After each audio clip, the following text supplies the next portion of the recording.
Good evening, everyone. Hi. My name is Jenelle Riley. I'm an editor at Variety. I'm so thrilled to welcome you to this Q&A with one of my favorite multi-hyphenates.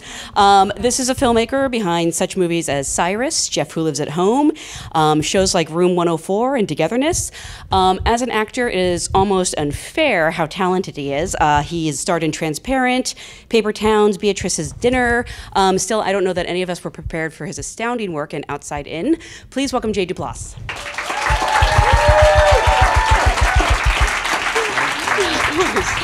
So nice.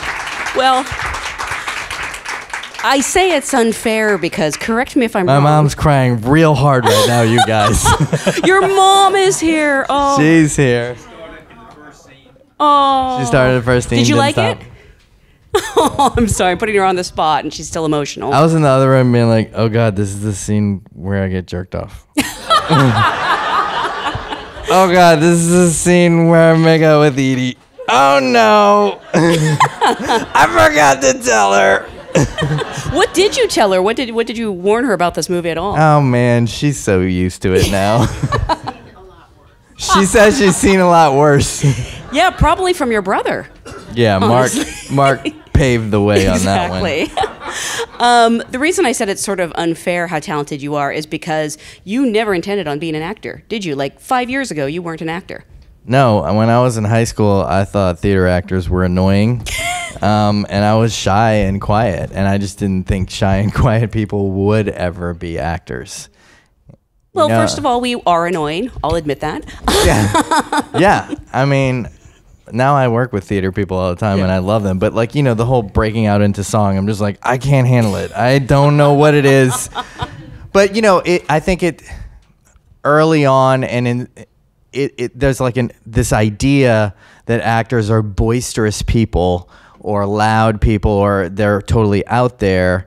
And I think once I get at least deeper into the film industry, you realize, oh, there's actually a lot of really quiet people. I think it's just harder for them to get into it because it's not so obvious necessarily that they would do it. And for me, it was just like accidentally getting put in stuff, by friends of mine and then finding out that, oh, wow,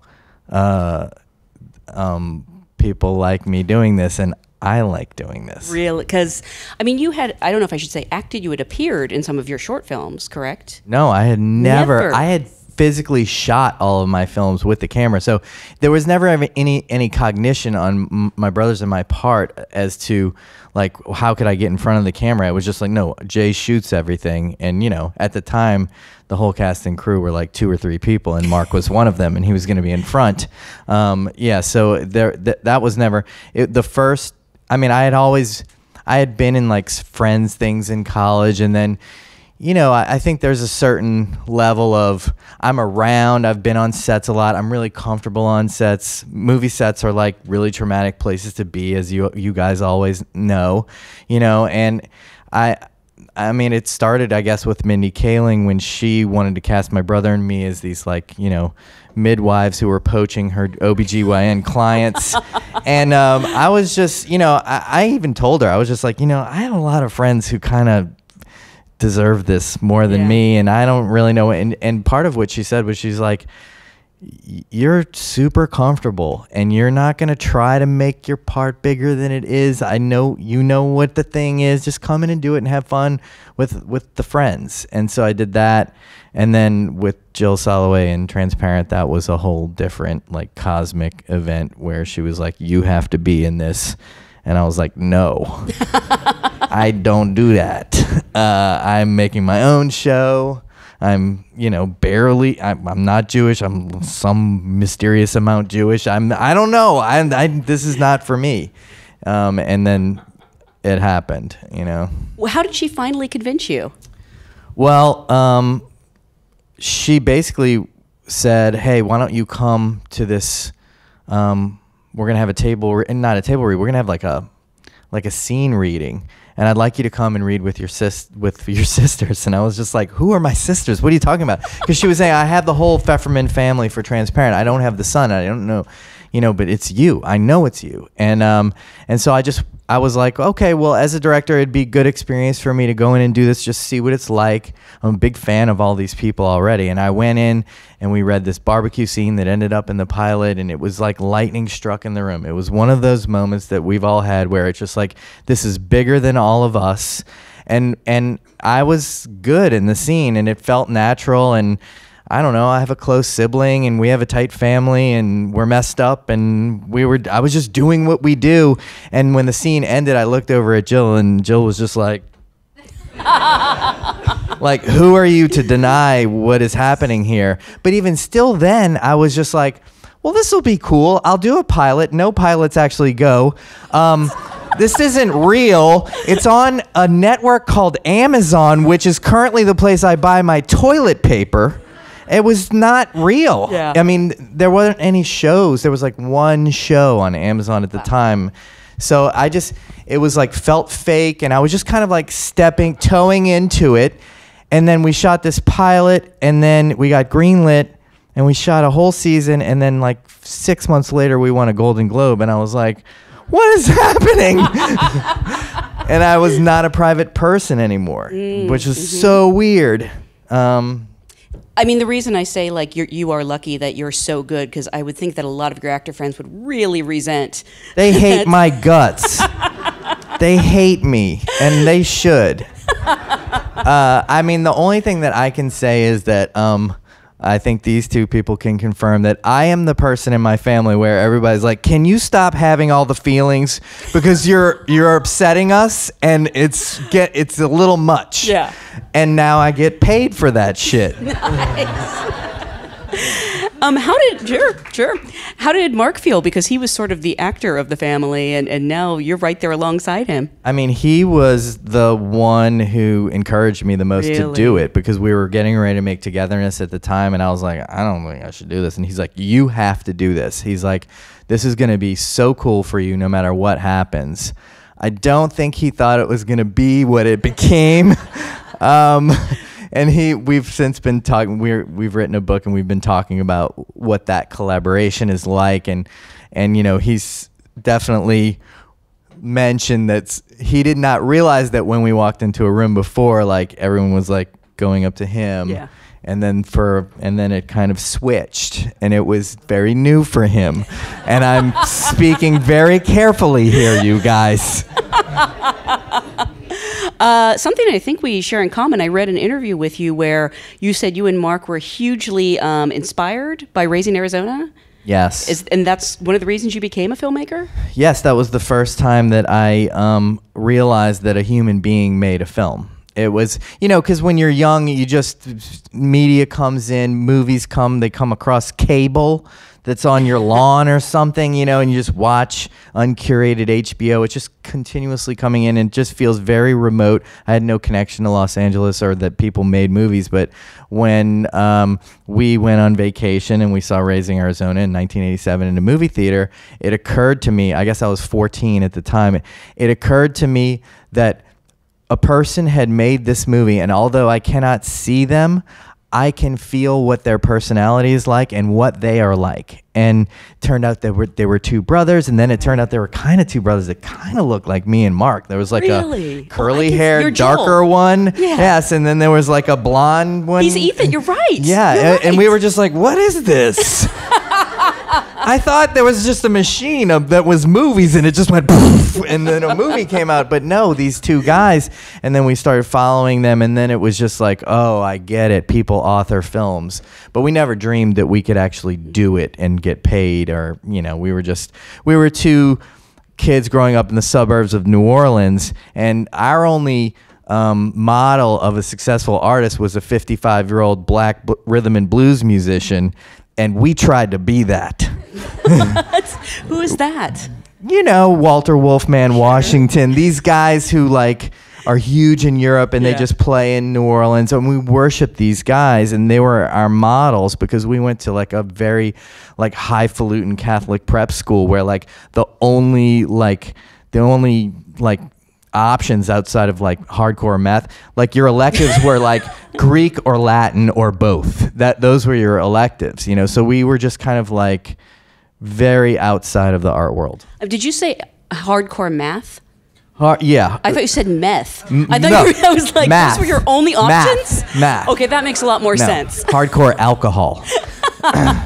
Starting at 13.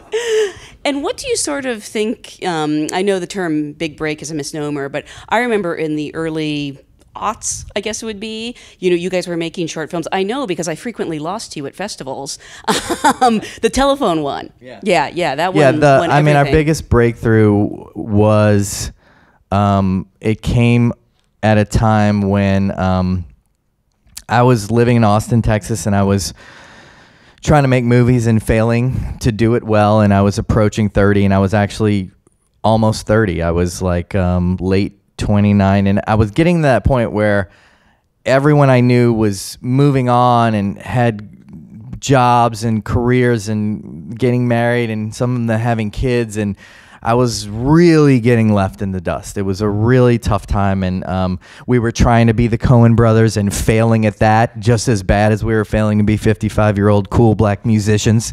And then Mark's always been kind of like the gas, and I'm like the careful one that goes deep, and he's the one that's like, we're just doing it, And that day, he said, look, we're just going to make a movie today. And I was like, we can't make a movie. We can't do it. It's too hard. We don't have film crew and stuff. And he's like, no, we're going to use mom and dad's video camera. This is when people didn't do that, And he's like, I'm going to go to 7-Eleven. I'm going to get a tape. And when I come back, we're going to shoot something. You got to come up with it. And I was like, okay, this is a panic attack in the making. And so I literally was like, okay, I have an apartment and I have a camera and I have my brother. And I was like, what can I make with this, And then I realized that the week before, it's so sad and embarrassing, but I had tried to perfect the personal greeting of my answering machine, and I had failed. I had literally made 20 or 30 tries, and I was having a nervous breakdown. And I told my brother this when he came home, and he's like, okay, great, let's do it. And so we filmed it. The movie cost $3. And it went to Sundance. That's amazing. And it did more for our careers than the previous 10 years of just ramming our heads into the Coen brothers realm. And that was your first movie together? Or you'd probably made No, we'd made tons of movies together. That was the first movie that didn't suck. It took 10 years to make a movie that didn't suck. Okay, that sounds about right, honestly. And I think Mark may have told me at one point there was even a dead pixel in the middle or something. There was a dead pixel. It was a 30-frame camera. You had to have a film print at the time to go to Sundance. So we took a $3 movie and we spent $1,000 blowing it up that we didn't have, thanks, Dad. Blowing it up. It looked like shit. Mm-hmm. It literally cost $1,003, guys. And we showed at a short film program at Sundance, and we showed next to a $750,000 short film that was 30 minutes long, and the audience loved ours more, and they were very upset, the other filmmakers. But we watched people. It was the first time that we had stopped trying to be someone else, and we were just making fun of ourselves and our desperate desire to get through life or be something. And it was very middle class problems and what we were experiencing. It was truthful, and people kind of laughed and cried through the thing, and we didn't even understand it, but we were just let's just keep making fun of ourselves. I mean, there was no overarching things, just keep doing that. People seem to like that. People like it, yeah. So Outside In, you actually co-wrote with the director Lynne Shelton. Yes. Had you worked with a co-writer other than your brother ever? Never had before. I didn't think so. No, I mean, prior to my acting career, everything I had done was lockstep with Mark. But this was, I don't know, Lynne was really into what I was doing and transparent, and she was saying that she was stalking me, and I was like, great, please, somebody stalk me. And she called me one day and she said, I want to make a movie with you coming out of prison and pursuing your high school teacher. And I was like, I'm in. That it was just so seeable and so clear. And at first we thought she is one of the most prolific TV directors, successful TV directors out there. She's been for 4 years just hammering the TV circuit. And I think at first we thought, okay, we're just going to make like a sort of like somewhat improv-y movie, and we're just going to get out in Washington. We get this concept. We can do this, you know. But we started like researching, and, you know, the 13th came out about, you know, how tough it is to reassimilate to society. Trump got elected during this time, and we were just constantly being hit over the head with this idea that like there's a lot of potential here and it's kind of important. And so she wrote a first draft, and she went and she was working on a ton of TV shows, and I was like, hey, can I write a second draft, because all I want to do is just like go nuts on this thing. And so she let me, and then we traded drafts, and then we shot the movie. Wow, that's amazing. How long from that phone call where she had that initial concept to shooting? Probably, maybe 9 months, but from her first draft to shooting was probably only 5 months. Wow, that's amazing. It moved fast. And what sort of research did you do? Not only to write this, but to play this character. I just started by watching documentaries, but eventually I started talking to some guys who had been in for 10 or 20 years, some guys who had been over sentenced, which is really scary when you start doing the research and you realize like people who do horrendous things get out in 2 years, and people who do nothing go for 25 years. It's very circumstantial. And then the thing that we explore more deeply in the film that I was starting to realize is that, you know, as hard as it is to assimilate, as much as our society does not want to rehabilitate or reassimilate people, what doubles down on that is when people go in before the technology explosion. Wow, I mean, there's no precedent for how much change happens. And, you know, these guys come out and they have no freedom. Everything's been stripped of them. They're terrified, like we say in the movie, that someone's just going to come get them and put them right back in prison. It's like a constant fear. So the paranoia is doubled down by the fact that everyone in our world now looks like we're in the CIA. We all walk around like this, like we're receiving secret messages, and we have headphones in at all times. And it's, you know, so that was a huge part of shaping the story and shaping the character. And yeah, it was a very eye-opening experience. Was there anyone, probably several, honestly, but someone specific that you spoke to in your research that really shaped the character? Yeah, there was just one guy who was a, you know, middle-class kid who was involved in an PETA action that was that something went wrong and a building burned down in his PETA action, and they labeled him as a terrorist, and they made an example out of him, and he went to a hardcore prison for like 15 years. Oh my God. And so he became the person that I just talked to a lot. It was nice. I mean, I was able to, he had just gotten out, and it was nice, I think, for him to know that like his story was being like heard and validated on some level. But it was incredible for me because I just call him with like little tiny questions and just, what does this feel like? What is this like? You know? And that's where I learned the most about it. I think the main thing and for me, what helped me is I had a little trepidation about, because I'm the least hard person that I know. You know what I mean? And this guy was like me. But it wasn't just him. A lot of guys, there's a lot of portrayal of really hard guys coming out, and they have been hardened. But that's not what I experienced in my research. What I experienced, I'm going to tear up, was just a tremendous vulnerability. A tremendous vulnerability to society, to being put back in prison, to being able to be accepted by friends or to date. Just a tremendous vulnerability, and a lot of them do retreat to garages or to tiny little apartments that they can just control this little area. And once I felt that, I think that's when I was like, oh, okay, I mean, I just feel like I'm vulnerable in the world in general, so was my in to feeling really confident to doing it.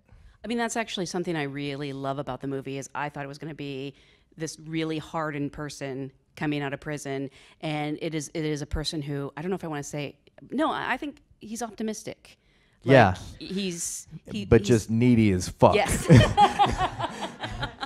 And that was refreshing to see, and it made me really want to follow the character. Yeah. As opposed to, I think sadly we've I understand why someone would come out hardened to the world, but I've seen that story. Yeah, we've seen that, and I mean, I met a few guys, and I didn't feel that from them.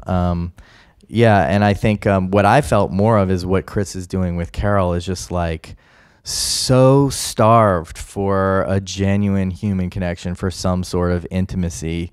And, it's already baked in with Carol that he trusts her implicitly. I mean, she's a goddess to him, so I don't know. It was easy to just feel that. I also think other movies would have made him innocent. And he owns up, from the beginning. And, I mean, he was definitely overcharged, and, there were extenuating circumstances, but he says he's guilty. Yeah. I don't know if it was similar with the person that you spoke to, and I'm curious. Yeah, there were mistakes, and he was overcharged, but if he wasn't there in the first place doing shit that he shouldn't have been doing, this wouldn't have happened. But, with him, it was, with this particular guy, it was the type of thing, it's a fucking nightmare. I mean, it was like they got him and the lawyers were like, don't worry, you're not going to prison.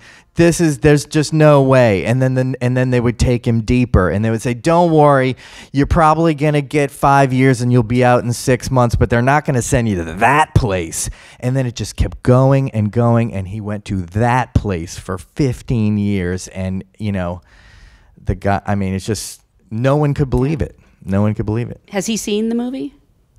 I just emailed him just now. Really? He has not seen the movie yet. I'm just going to let him come to it in his own way. I mean, like everything in life is like new and traumatic for him. So I think there's I'm trying to lay back with it and let him experience it as he wants to. Something that I've noticed is another common theme in pretty much all your work is you always find yourself, whether you're directing or you're acting or both, these amazing ensembles. And this movie is no exception. I mean, not just Edie Falco, who I would just, especially as you're an experienced actor at this point, I think we can say. You have a Critics' Choice Award nomination. You're not the new guy. Yeah. But it's Edie Falco. It's Edie Falco, guys. People were like, why were you writing and producing all at the same time? And I was like, I was lucky to be, because it took my mind off the fact that, like, I'm about to make out with Edie Falco. I mean, the person who, like, I watched The Sopranos because of her. Like, the first season was cool, and then I was like, I need more, and then there she was, and I was like, okay, I can go the whole way. I mean, she's amazing, and beyond her just being an amazing actress is, she obviously didn't make any money making this movie. She came to rural Washington State. We had no trailers. She was in a VFW, just sitting at a table and knitting in between takes because she believed in the movie and felt connected to Carol, and it was just so inspiring and reinforced what I do and why I do it, and had a kindred spirit, and Kaitlyn and Ben were incredible too. I'm so proud of their performances. I think Kaitlyn, you and I have talked about this before, but Kaitlyn is just, she can do anything, and it's Ben's most dramatic role yet, and he's funny in it as always, but he was so good too. I'm so proud of them. He's so great, and I was curious how he came to be cast. Do you sort of enjoy casting against type? Because I know him as comedy. Yeah, I mean, Lynne and I think both like to cast comedy people as long as they have that, like, that humanity that we feel like we can access. I mean, she had loved working with him before. I can't remember what she worked with him on, but she and I had known him a little bit personally and just loved him personally, and he looked way more like me than even my own brother does. And so we were just, when you're doing a little movie and we talked to him about it, and he was just so enthusiastic. We were just like, let's just go for it. Let's just do it. And he was brilliant. But was Mark kind of like, hey, remember me over here? Mark's too busy running the independent film world. Yeah, right exactly. Yeah. I mean, he's, I think Mark's, I don't know, it's interesting how we both started. He was always an actor, but we did start as like writer-directors primarily, and I've weirdly matriculated to being an actor first and foremost, which isn't a surprise to anyone who knows us intimately. It's like suits my personality in a weird way. And Mark has matriculated more to producing and really like kind of like creating a small studio in what we do. Again, since you're co-writing with Lynne on this, but it sounds like you were sending drafts back and forth. I mean, how did it differ from the process of, since you've always worked with your brother? Very, very similar, because Mark and I don't write in a room together. We trade drafts, so that's new each time, and we're just kind of seeing it fresh and just pushing story. And, you know, Lynne and I continue to write even at night before the next shoot, or we would take a pause and like reorient the scene. And luckily, Edie and Kaitlyn and Ben were totally into it too. They were wide open to it. And I can't imagine this was an easy shoot. I mean, I know just the weather alone can kill you. Yeah, I was soaking wet the entire time. I kept writing, and Lynne was like, "Jay, stop writing scenes outside. You must stop writing scenes outside." She's like, everyone's going to be wet. But it turns out that people in Washington State, they just shoot outside. It's fucking amazing. I mean, it's really, I don't know. I mean, we didn't have any money, so like I mean, everywhere you point the camera, it's like misty and rainy and amazing. So we kind of got lucky in that sense, but we were all totally waterlogged by the end of the shoot. Was it a hard place to kind of be in this guy's mindset for an extended period of time? Yeah, it's a rough town. It's definitely in Trump town, like rural Washington. Trump got elected in the middle of production. There was a lot of ammo and gun shops in town, but it was very eye-opening for me. And I mean, I just have to say that, like, you know, we had a lot of like LGBTQ people on our crew, as we always do, and a lot of people of color on our crew, as we always do. And the town was like hardcore poor white people, and we did not experience any negativity. We experienced confusion as to what the fuck these people are doing. Yeah.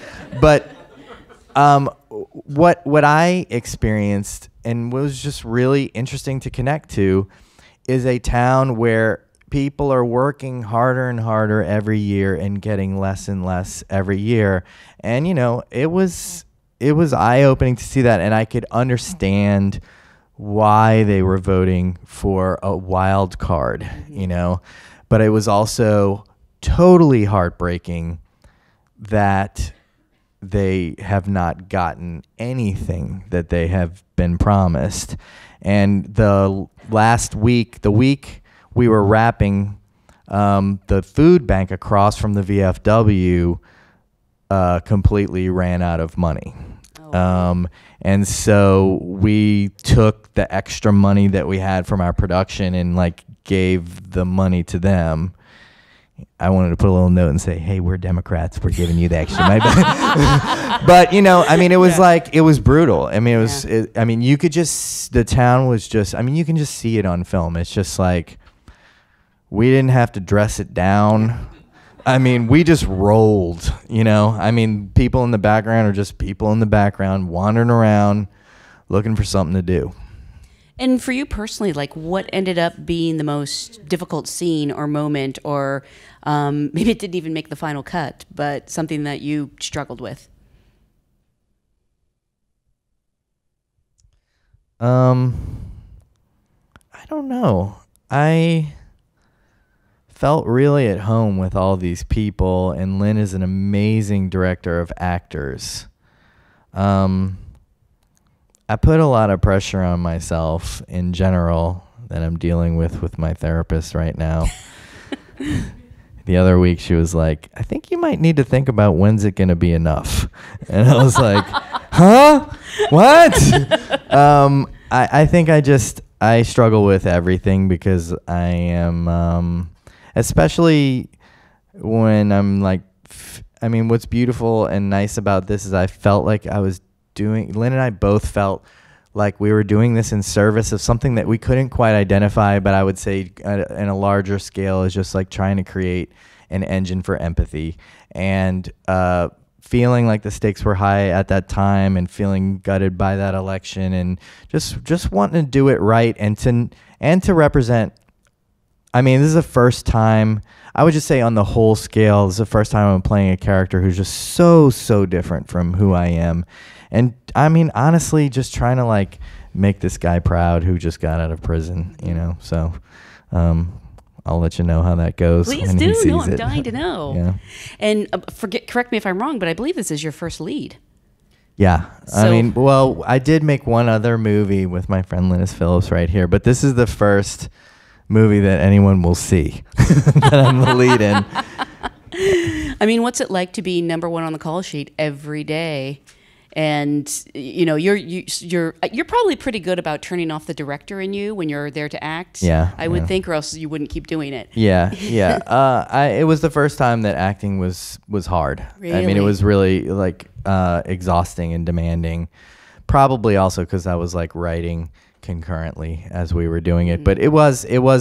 I mean, I used to joke a lot about how easy acting is because compared to directing, it really does feel like a 30th of the workload, you know, in terms of what you carry. But being first on the call sheet and carrying a movie that might fail and be embarrassing or not work or not feel authentic, that was just a lot of emotional weight to carry. And just knowing that like all those people who are standing out in the rain were counting on me, you know, just a lot of pressure that I don't take lightly. I wish I could blow shit off a little bit more, but that's just who I am. Do you mind if I ask how many days you shot? Yeah, we shot 5 weeks, Wow. 5-day weeks. Wow.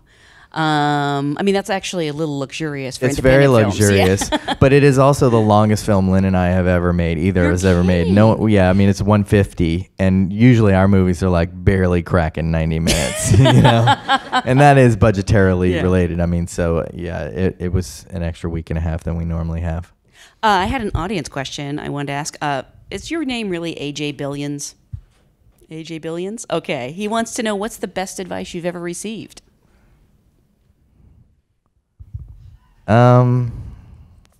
What is the best advice I've ever received? Specific to the industry or just in general? Yeah. Industry. Fuck it up. Don't be perfect. Don't be precious.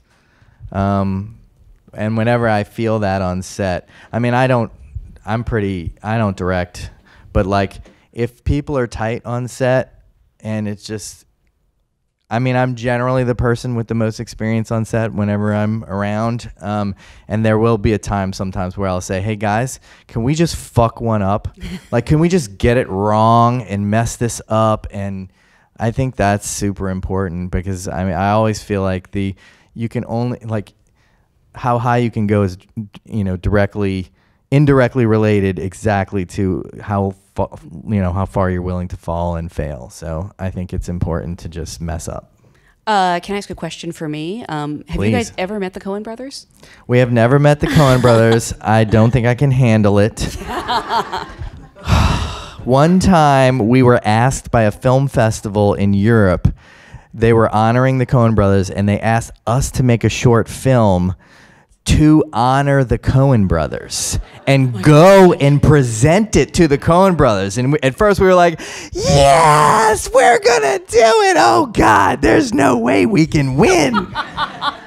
And we came up with a million ideas and we had one idea that's very Mark and me. And the idea was, this was requested. I don't know if you guys remember, but there's a point in time where the Coen brothers decided to, this isn't the right word, but posthumously recredit their films as co-directors, right? And we all had that thought where we're like, uh-oh, there was a big brother situation here where Ethan was like, bro, you're leaving me out. And so what we were going to do is play them and recreate an imagined scenario. And we were like, that's the best film we can do. And then we thought about it and we were like, this is the most uncomfortable thing that will ever happen to them in their lives. And we don't want to do it. So we went around the world for like 3 weeks on this, and then we called the film festival and we're like, we can't do it. I mean, I understand. I do. But wow. Oh, well, someday, and then you can make a movie about it. Or they can make a movie about it. Yeah. It was going to be an enormous amount of work for basically a 1 hour period where we would have raging diarrhea. It was just like, I don't think it's worth it. And where can we see you next? Because you've always got several things going. So as an actor, as a filmmaker. Well, this movie is going to open Friday night here in LA and in New York and a few other places. So since you got a free screening, please tell everyone that you know to go see this movie so that what we do can live, and tell them how much you liked it. And if you don't like it, please keep your mouth shut. Or lie.